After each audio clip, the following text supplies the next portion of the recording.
Estamos juntos, mais uma vez, nesse agosto gelado. Não é?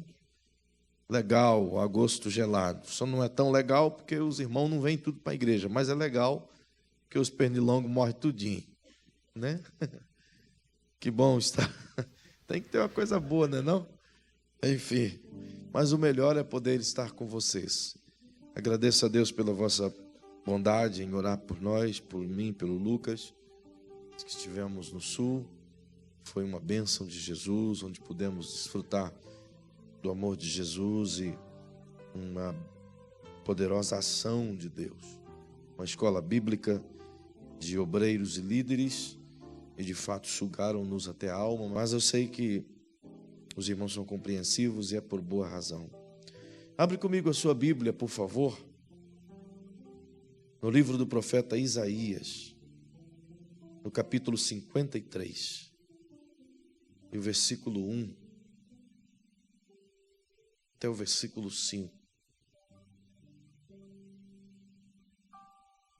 Isaías 53, 1 diz assim: Quem deu crédito à nossa pregação? E a quem se manifestou o braço do Senhor? Ele foi subindo como um renovo perante ele, e como raiz de uma terra seca. Não tinha parecer nem formosura. E olhando nós para ele, nenhuma beleza víamos para que o desejássemos. Era desprezado e o mais indigno entre os homens, homem de dores e experimentado no sofrimento, comum de quem os homens escondiam o rosto. Era desprezado e não fizemos dele caso algum. Verdadeiramente ele tomou sobre si as nossas enfermidades e as nossas dores levou sobre si. Contudo, nós o consideramos como aflito, ferido de Deus e oprimido. Mas ele foi ferido pelas nossas transgressões e moído pelas nossas iniquidades. O castigo que nos traz a paz estava sobre ele, e pelas suas pisaduras fomos sarados. Aleluia. Você pode inclinar a sua cabecinha, fechar os seus olhinhos. Oh, aleluia. Eu lhe sou grato, Senhor. É pelo sacrifício, é pelo sangue de Jesus que estamos aqui, Senhor.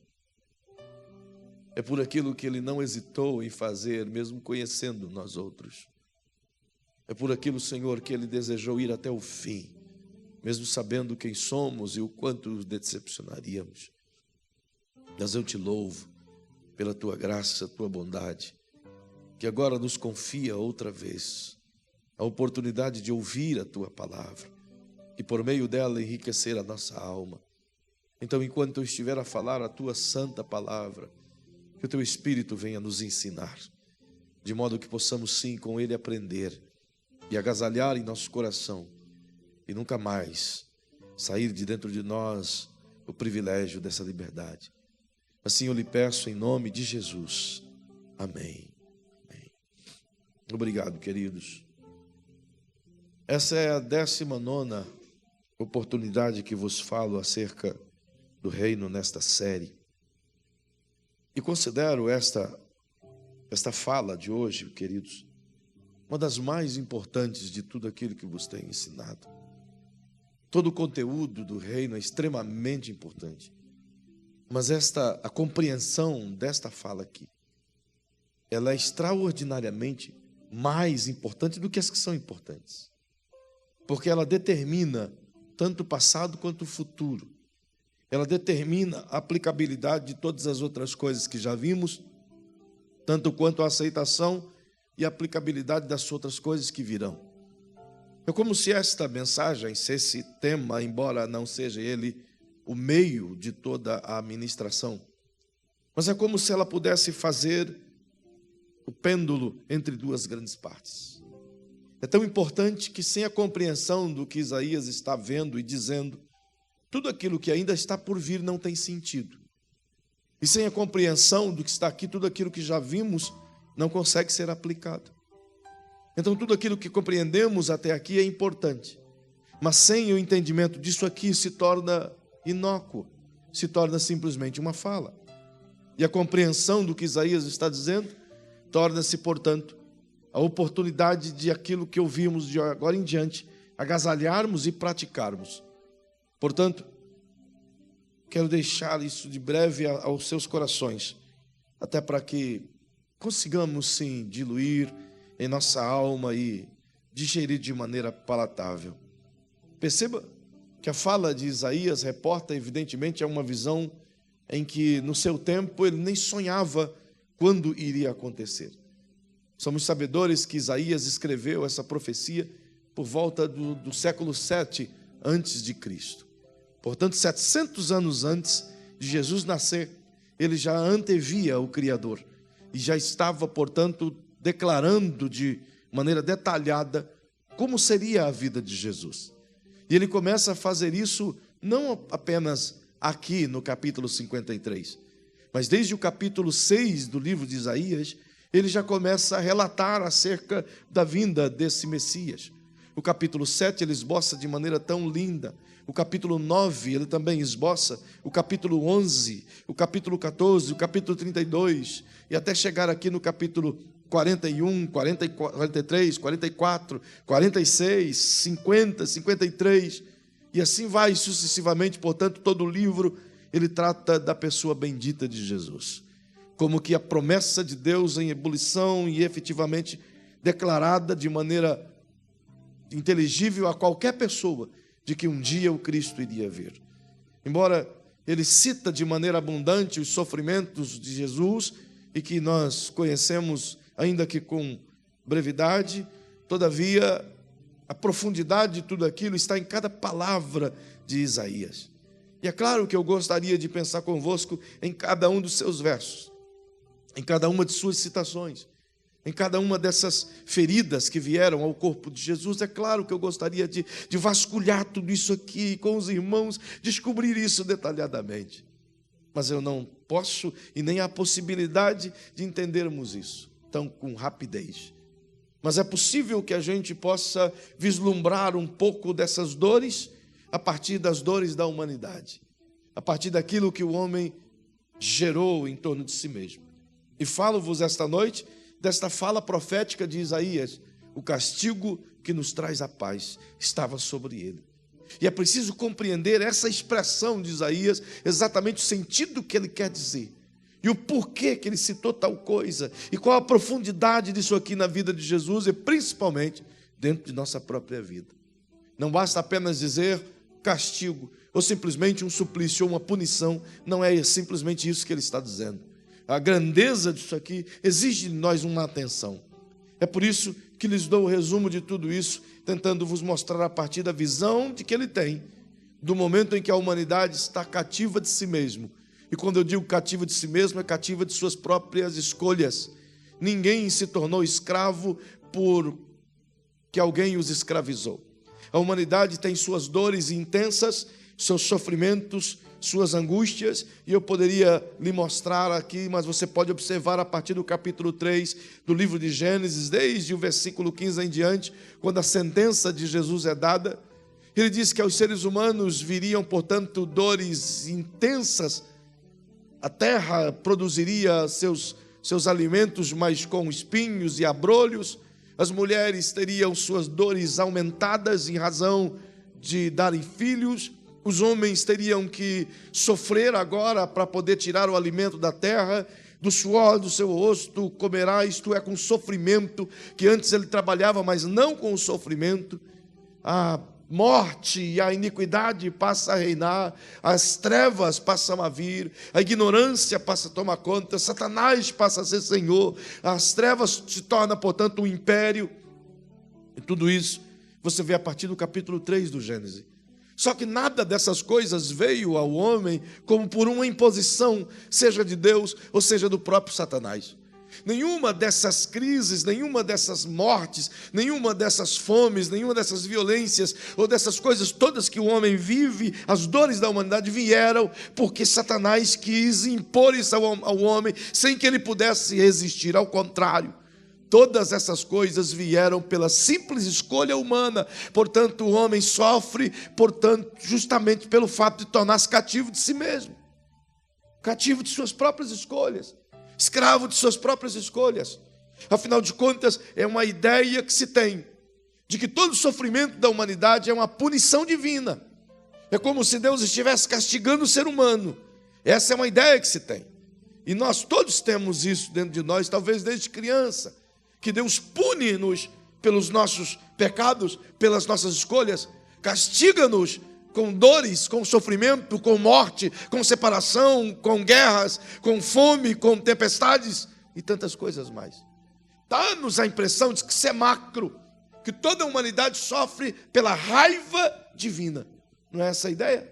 O homem pecou, então Deus está extremamente irado e ele agora, a sua ira precisa ser deflagrada e ele desce na humanidade com raiva para pisoteá-los como se pisoteia um inseto. Entretanto, não é assim no começo. Você não vê, antes da lei, momento algum, Deus derramando tal sentença. Você não vê diante da Bíblia Deus dizendo a Adão: Adão, eis aqui a árvore do conhecimento do bem e do mal, e se você comer da árvore da vida, você vai ficar beleza, vai estar tudo certo. Mas se você comer da árvore do conhecimento do bem e do mal, eu vou vir sobre você, eu vou te castigar, eu vou mandar a morte, eu vou mandar a pestilência, eu vou mandar a aflição, eu vou mandar a separação, eu vou mandar as dores, eu vou mandar a enfermidade. Você não vê isso. Deus não está dizendo isso. Deus não afirma nada disso. Ele simplesmente diz: eis aí a árvore da vida, dela você comerá livremente. Mas daquela árvore ali, do conhecimento do bem e do mal, não coma dela, porque no dia em que comerdes, certamente morrerás. Deus está dizendo: não faça isso agora, porque no dia que você fizer, você vai colher um fruto ruim, você vai colher uma consequência ruim. Deus não está impondo uma penalidade, Ele não está ameaçando Adão e a Eva. Ele está dizendo que para toda escolha ruim tem uma consequência. Ele está dizendo que para tudo aquilo que você faz errado, nas garras daquilo que as trevas propõem, você vai colher aquilo que as trevas propõem. Ele disse: você tem o bem e tem o mal. Escolhe, pois, o bem para que você viva. Mas o homem decidiu escolher o mal. Está aí na tela para você ver. A princípio, tudo que Deus faz ao homem você pode escolher aquilo que fiz para ti, o caminho da paz. Você pode viver em comunhão comigo para a eternidade. Você pode, a partir desse jardim, desfrutar de uma sequência maravilhosa de conhecimentos infinitos e de uma presença gloriosa e de uma eternidade perfeita, conquanto que você simplesmente não vá para aquela direção, naquele lugar ali. Ali tem uma árvore que você não deve comer. O fruto daquela árvore traz no ato do saciado da sua vontade uma consequência muito ruim. Então não faça isso. Prefira isso aqui ao invés daquilo ali. Essa foi a fala de Deus para Adão. Obviamente, nós sabemos, ele não conseguiu segurar a sua tendência de pecar, nem tampouco seu desejo exacerbado. Veio a cair, e com a queda veio evidentemente toda a consequência de sua escolha.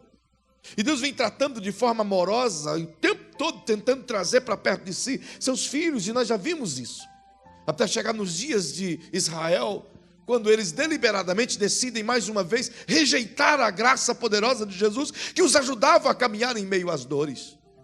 E por conta dessa rejeição, você vê lamentavelmente uma sentença dada por Deus, e desta feita sim, ele traz como peso do açoite, mas para Israel, mediante uma recusa de imediato à sua graça, no capítulo 26 de Levítico, e lá na sua casa você pode perceber como Deus foi duro com Israel, mas mediante a dureza do próprio Israel para com ele.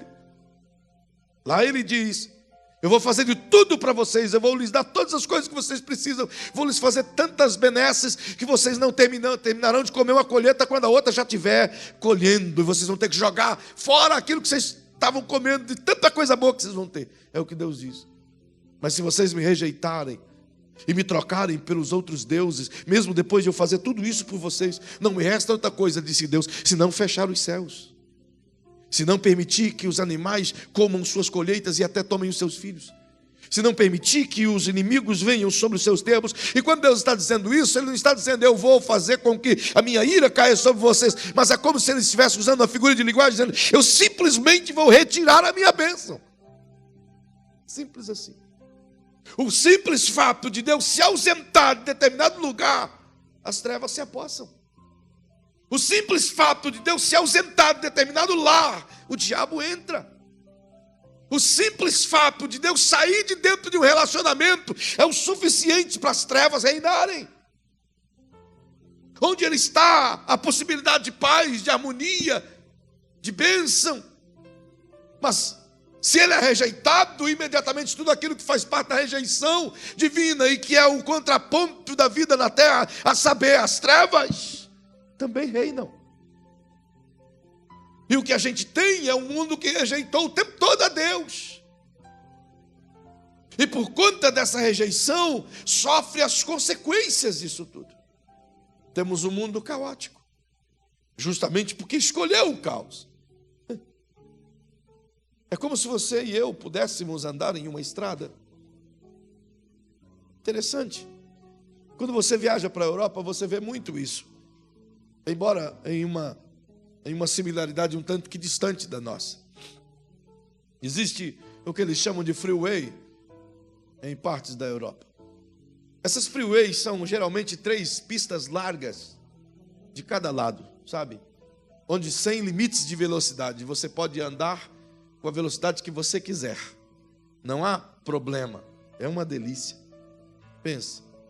Mas o melhor é que as pistas são perfeitas. Elas são pedagiadas, mas são perfeitas. E você tem 3 pistas largonas assim, com café gratuito em cada parada, perfeitas. E você pode andar a 180 se tu quiser. E aquelas carros alemães, Audis, passa diante de você, vum, some. Uma delícia. Mas você tem, paralelo a ela, as estaduais. Elas não são 3 pistas e não são totalmente perfeitas, mas elas são excelentes.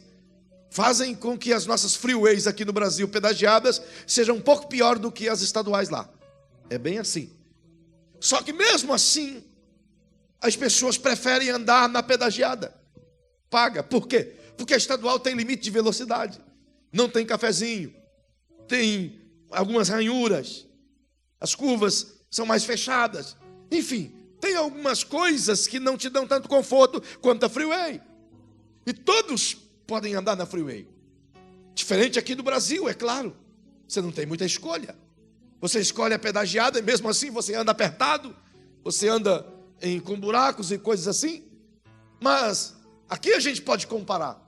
Em que você andar em uma 163, que é pedagiada, pelo menos não tem buraco, do que andar em uma outra, vai daqui para Deodápolis, para tu ver, aonde não tem pedágio, aí tu vai preferir andar na 163.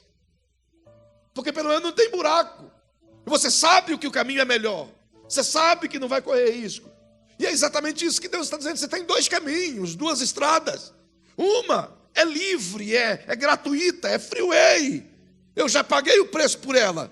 Tinha pedágio, mas eu paguei o pedágio, você pode andar tranquilo. A outra é cheia de buraco, cheia de atrapalho. Tem guarda para te multar, para te prender, para tomar teu carro. E você escolhe andar na cheia de buraco.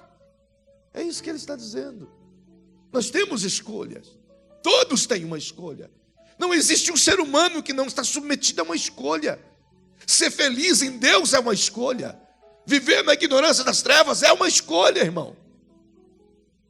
A diferença é que muitos não sabem dessa escolha.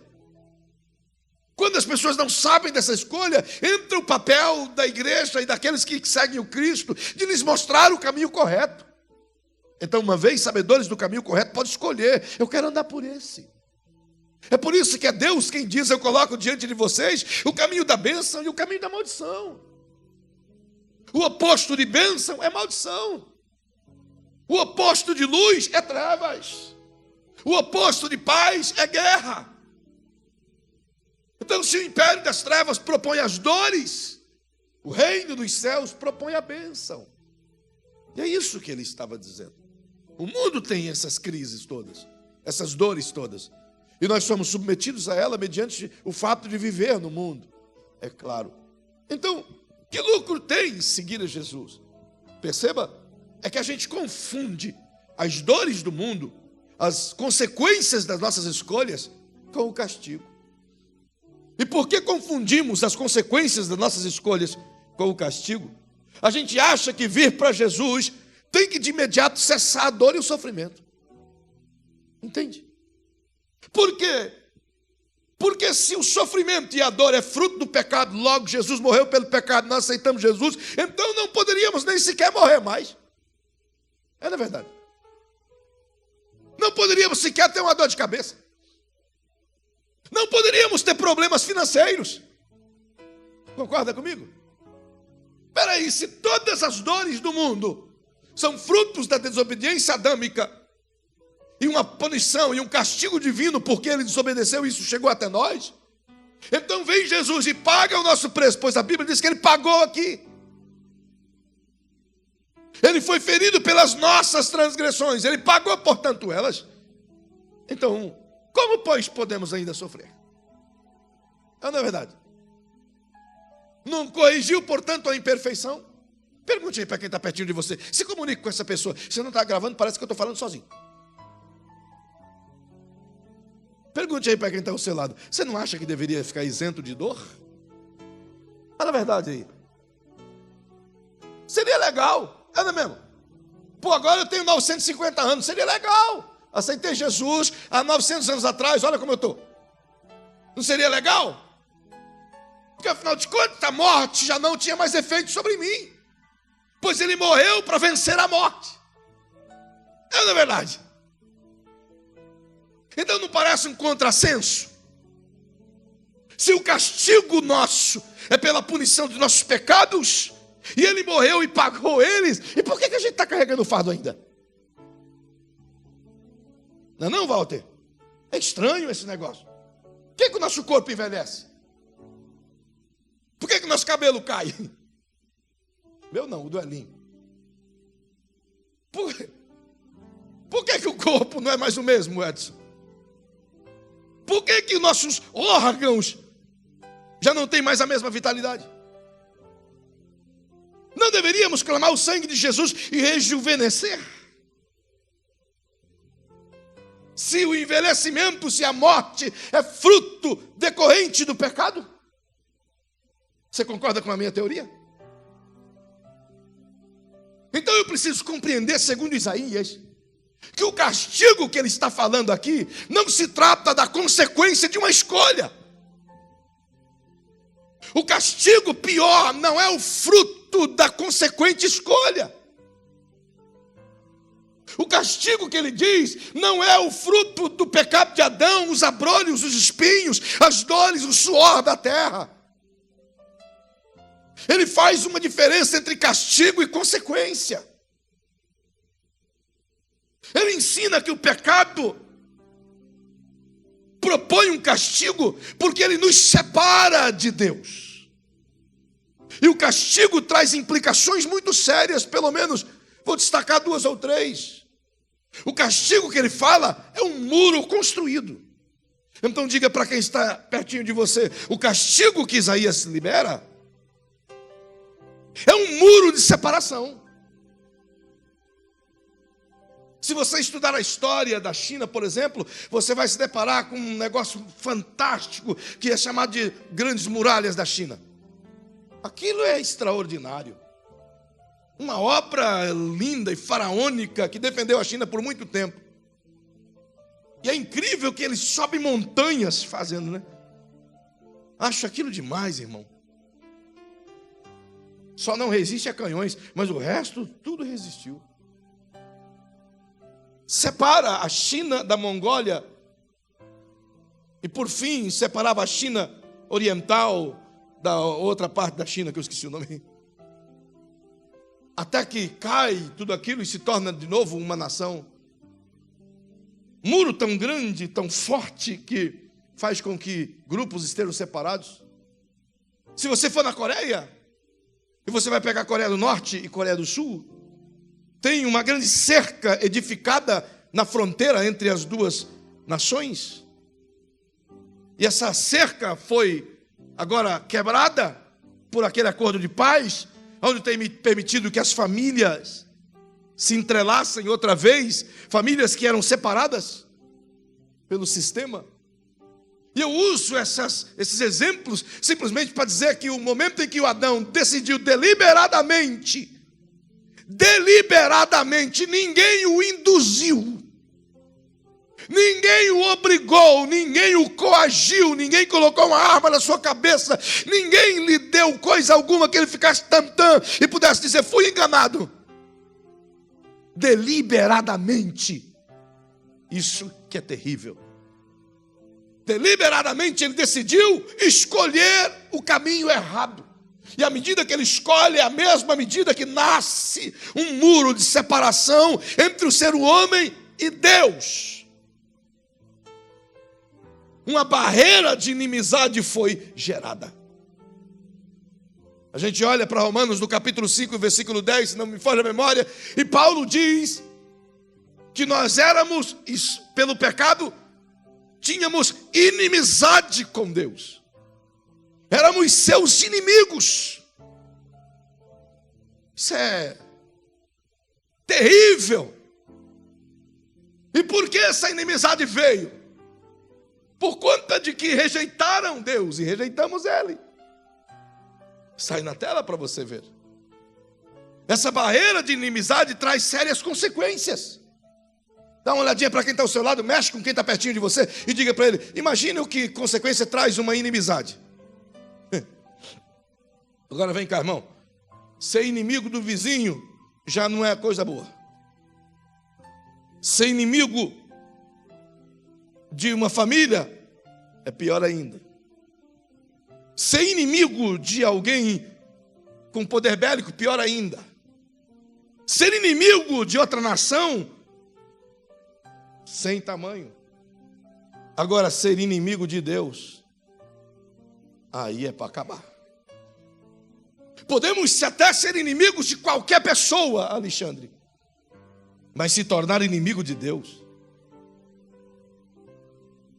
aí é difícil. O próprio autor aos Hebreus disse que dura coisa é cair nas mãos do Deus vivo.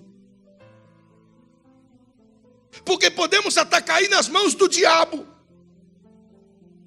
Podemos até cair na mão dos homens. E Davi disse que era melhor cair nas mãos de Deus do que cair na mão do homem.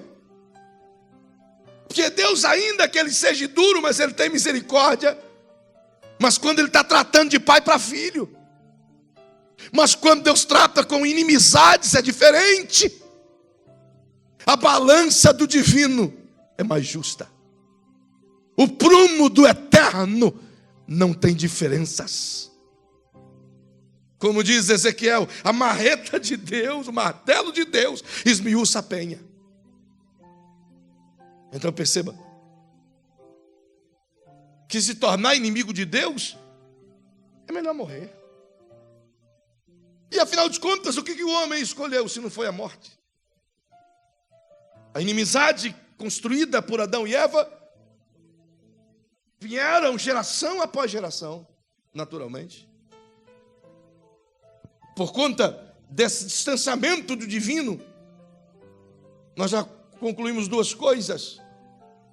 Terceira, é que a ignorância, as trevas, tomam o lugar da luz. Porque é simples assim. Eu gosto sempre de observar o pôr do sol. Acho lindo o nascer do sol. Mais do que o pôr do sol. Porque o pôr do sol me faz relembrar que o homem tinha o sol brilhando sobre si. E à medida que escolheu comer da árvore do conhecimento do bem e do mal, é como o sol fosse se distanciando e se pondo de si, e a noite eterna viesse. E é exatamente assim. As trevas, a escuridão, representam muito bem representado o domínio de Satanás. Que é a falta de liberdade, a falta de vida, a falta de luz, a falta de graça, a falta de paz. Não pode ser representado por outra coisa senão escuridão, não é? E é justamente isso que é o castigo. Diga para quem está ao seu lado: o castigo não é nada mais triste do que a separação entre o homem e Deus. Essa separação, essa inimizade propõe uma quarta coisa: guerra. Porque tudo que o homem faz, ele ofende a Deus. Em meio a essa guerra, tudo que o homem cria, ele ofende a Deus. É por isso que, falando dessas coisas, o apóstolo Paulo teve a ousadia de dizer e escrever com tal propriedade no capítulo 1 do seu livro, no versículo 21, dizendo que os homens, tendo conhecido a Deus, não o glorificaram como Deus, nem lhe deram graças, e seus raciocínios se tornaram fúteis, e seus corações insensatos se obscureceram. Mas à frente ele diz que pegaram a imagem do Deus dos céus e transformaram em imagem de animais irracionais quadrúpedes e coisas semelhantes, isto é, provocaram Deus a ira. Eu me lembro que quando pequeno, eu gostava de atirar pedras na casa de um vizinho que chamava Lau, nem sei o nome dele, chamava Seu Lau. Mas tem uma coisa que eu gostava de fazer, era atirar pedra em cima da casa dele, que ele era um velhinho bravo, e ele saía bravo. Não sei que coisa, mas que de graça de fazer isso, só para irritar o velho, irmão.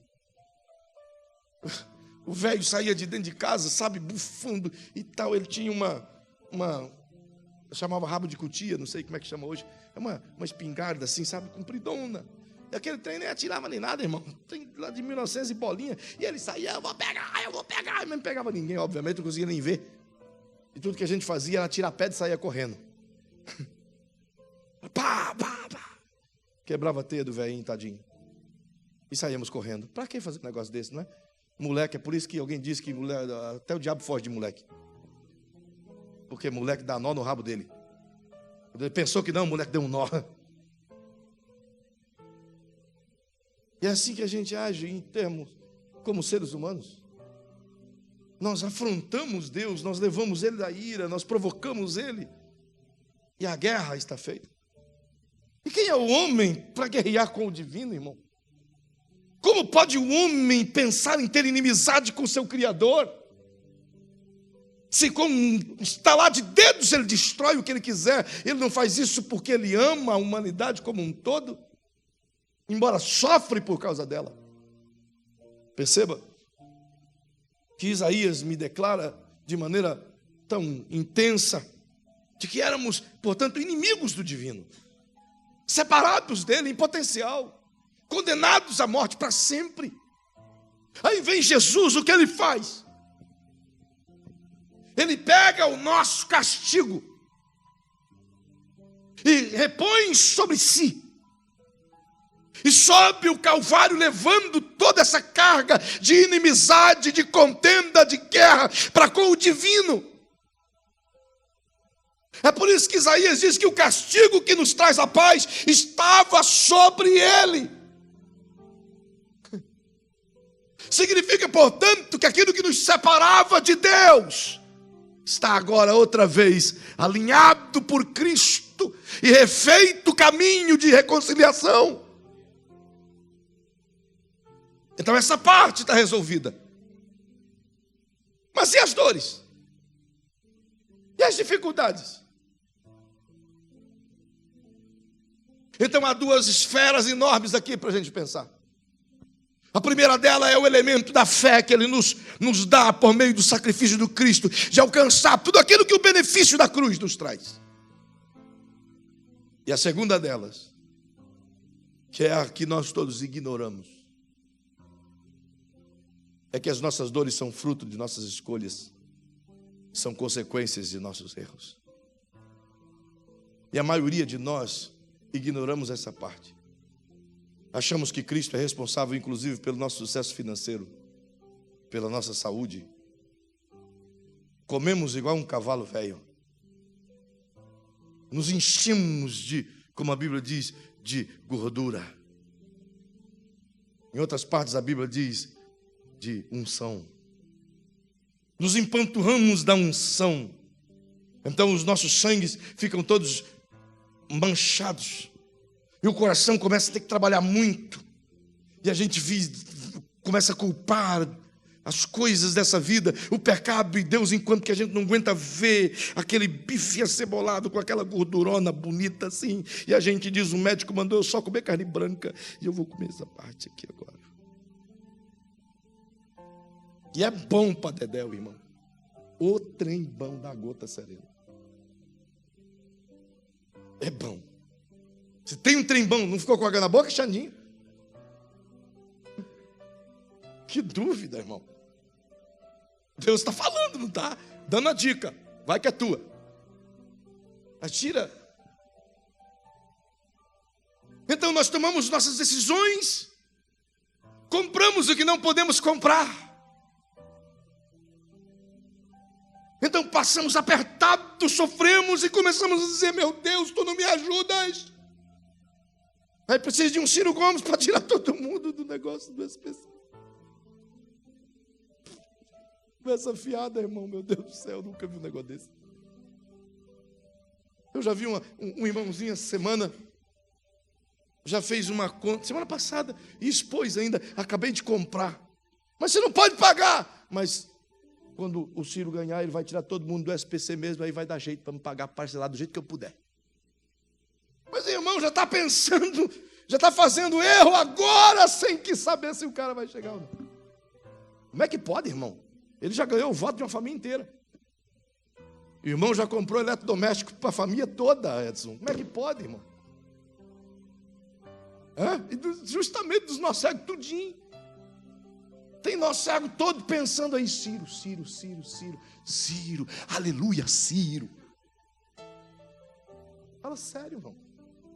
Então a gente comete os erros e acha que Deus tem que resolvê-los.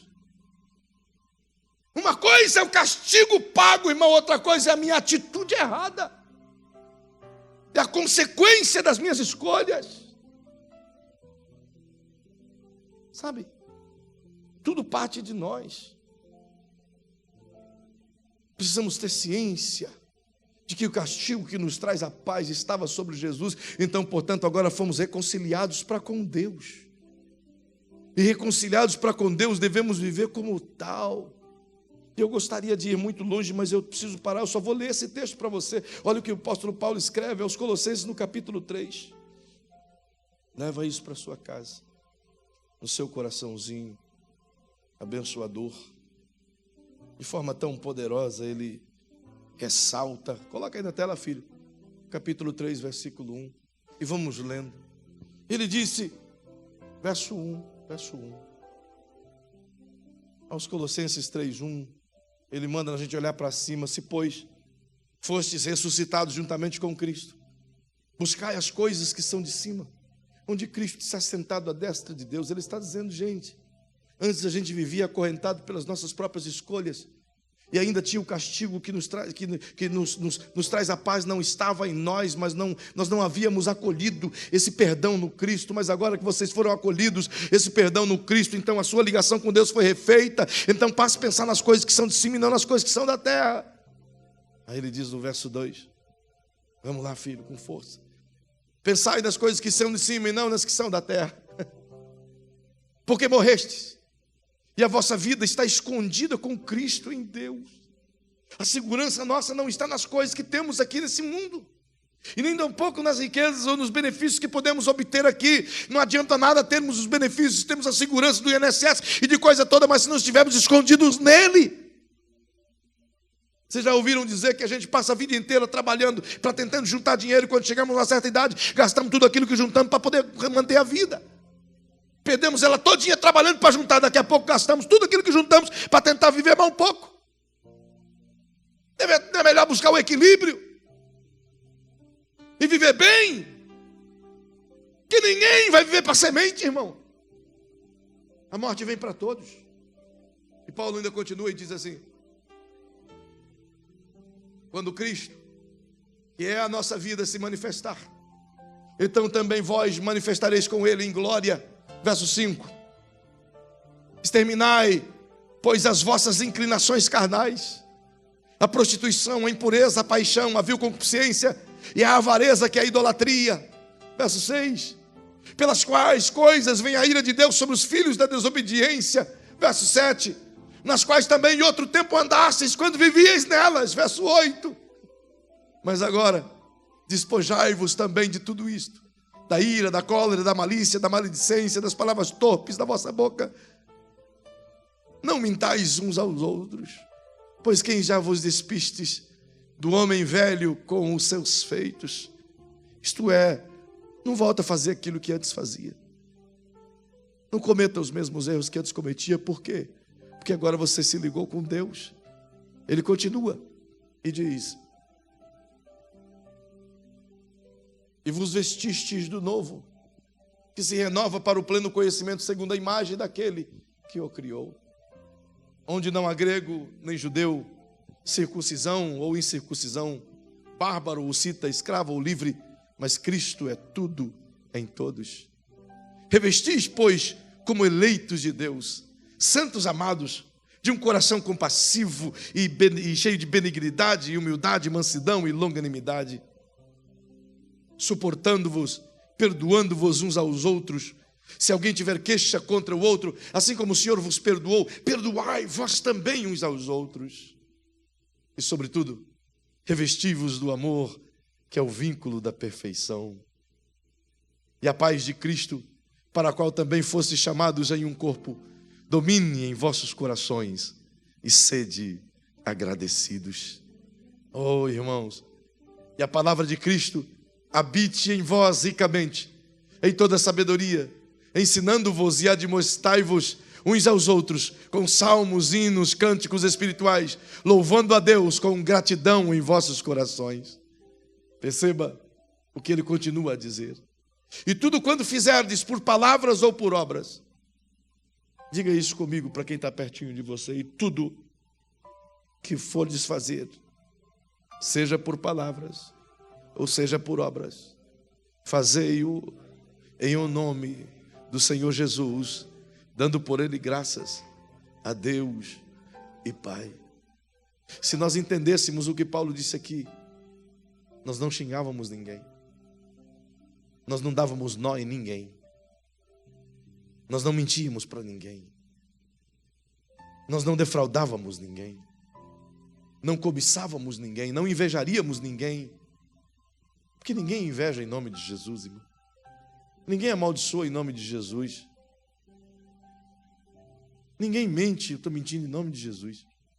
Não, ninguém faz isso. Ninguém diz, eu estou comprando isso aqui para não pagar em nome de Jesus. Ninguém faz isso, irmão. Não é verdade? Você já viu isso, Xande? Já chegou alguém lá, comprei e não paguei em nome de Jesus. Não, ninguém faz isso. A gente precisa conhecer essa liberdade que Cristo nos deu. Eu não posso ir muito mais além, mas tem mais. Eu só queria que você se lembrasse de que o castigo que nos traz a paz nos libertou de vivermos erroneamente. Aí ele começa a ir para todos os lados, ele atira em todo mundo aqui. E ele diz: vós mulheres, sede submissas a vossos maridos, como convém no Senhor. 19. Mas vós, maridos, amai vossas mulheres e não as tratais asperamente. Ele está dizendo, não sejais como cavalo ou mula. Vós, filhos, obedeceis em tudo a vossos pais, porque isso é agradável ao Senhor. Vós, pais, não irriteis a vossos filhos, para que não fiquem desanimados. Vós, servos, obedecei em tudo a vossos senhores segundo a carne, não servindo somente à vista, como para agradar aos homens, mas em singeleza de coração, temendo ao Senhor. Aleluia. E tudo quando fizerdes, fazei-o de coração, como ao Senhor, e não aos homens. Sabe, ele precisa terminar, mas ele quer nos levar à compreensão de que nossa atitude deve ser diferente a partir do encontro com Cristo. Ele diz assim no 24: sabendo que do Senhor recebereis a recompensa e a herança, servi a Cristo, o Senhor. Eu queria que você se colocasse em pé. Paulo quer nos fazer saber que toda injustiça que praticamos aqui, nós iremos colher atos de injustiça. É por isso que ele diz em Gálatas, no capítulo 6:13, dizendo que tudo aquilo que o homem semear, isso também o homem ceifará. O castigo que nos traz a paz não nos limita de semearmos coisas erradas. O castigo que nos traz a paz abre-nos um leque de relacionamento para com o divino, para que a presença do divino em nós corrija em nós tudo que está errado. E não é por imposição, não é por obrigação, mas é por relacionamento. Que o Senhor nos leve a compreender a sua palavra. Queria que você fechasse seus olhinhos, por favor. Paizinho querido, eu oro essa noite com a tua igreja, mediante a tua palavra. Nós temos percebido, Senhor, milhares e milhares de crentes nesse Brasil afora, que não compreenderam que o castigo que nos traz a paz era o que nos separava de ti, e que vivem de igual modo escravizados com seus erros humanos, com suas falhas humanas, e não conseguem refletir a imagem do Cristo em seus rostos, e nem tampouco glorificar a ti com suas obras em momento algum. Não sabem eles, Paizinho, ou pelo menos não quiseram saber, que o castigo que nos traz a paz nos alinha com a sua vontade e permite, portanto, que o teu reino e o teu ser venha sobre nós e possamos nós ter as atitudes do Cristo, pois assim como Paulo disse, já nós estamos revestindo do que é novo, estamos deixando para trás toda a velha natureza, pois afinal de contas o nosso velho eu, Senhor, foi sepultado com Jesus no ato do batismo e ressuscitamos com Ele também no ato do batismo e desejamos, portanto, através dessa aliança contigo, através dessa ligação, através, Senhor, desse castigo que nos foi liberado e dessa aliança refeita através da cruz, nós podemos sim, através disso tudo, trazer a vivência de Jesus em nós e a bênção dele ser refletida em nossa vida. É por isso que eu quero te pedir, Senhor, a partir dessa liberdade, a partir dessa conexão, a partir desse encontro contigo, que nós possamos outra vez ser sarados, mas não somente como almejamos no corpo físico, que a nossa doença espiritual, ela seja prontamente mais sarada do que o físico, porque, Senhor, nós muitos queremos estar sadios fisicamente, mas esquecemos das nossas atitudes de alma, que estão doentes espiritualmente. Quantos, ó Pai, que ficam dia e noite buscando de Ti a cura para os seus corpos, mas não liberam perdão para aqueles que os ofendem, não liberam a paz para aqueles que os machucam, não tratam bem aqueles que servem, ou aqueles pelos quais são servidos, não promovem a aliança entre os que estão em guerra, não trazem o benefício da bênção e da graça aos descamisados e aos pequeninos, não amam ao próximo como deveriam amar. Então de que adianta ter o corpo curado por Ti na fé, mas a alma está amargurada e cheia de feridas? Eu lhe peço, Senhor, traz uma igreja sadia de dentro para fora e não de fora para dentro. Estamos cansados da aparência, Senhor, estamos cansados de ver um Brasil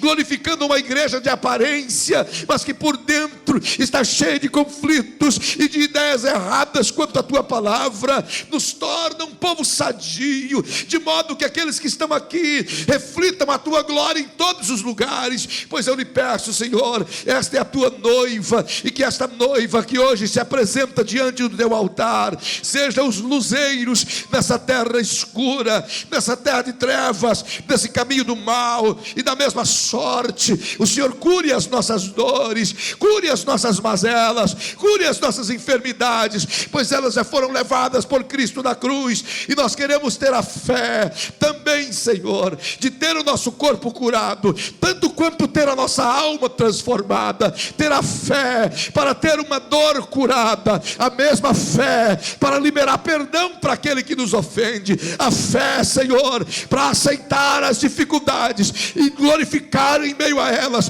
tanto quanto temos fé para orar por um enfermo. Eu lhe peço, nos torna a igreja no alto, mas também nos torna a igreja no baixo, nos faz ser igreja, Senhor, quando estivermos bem, mas nos faz ser a mesma igreja gloriosa quando as crises chegarem. Eu lhe peço, Senhor, aumenta-nos a fé e torna-nos os seus filhos, capazes de iluminar o mundo em trevas, pois a tua palavra diz e nos conclama: desperta, ó tu que dormes, pois Cristo o iluminará. Eu lhe peço isso, Senhor, em o nome de Jesus, que o teu Espírito Santo incendeie as nossas vidas, incendeie as nossas lâmpadas, que o fogo não se apague e que a glória não termine. Eu lhe rogo, Criadora, em o nome de Jesus, em o nome de Jesus, abençoa teu povo e derrama a tua graça outra vez. Eu lhe peço isso agora, no poderoso nome de Jesus,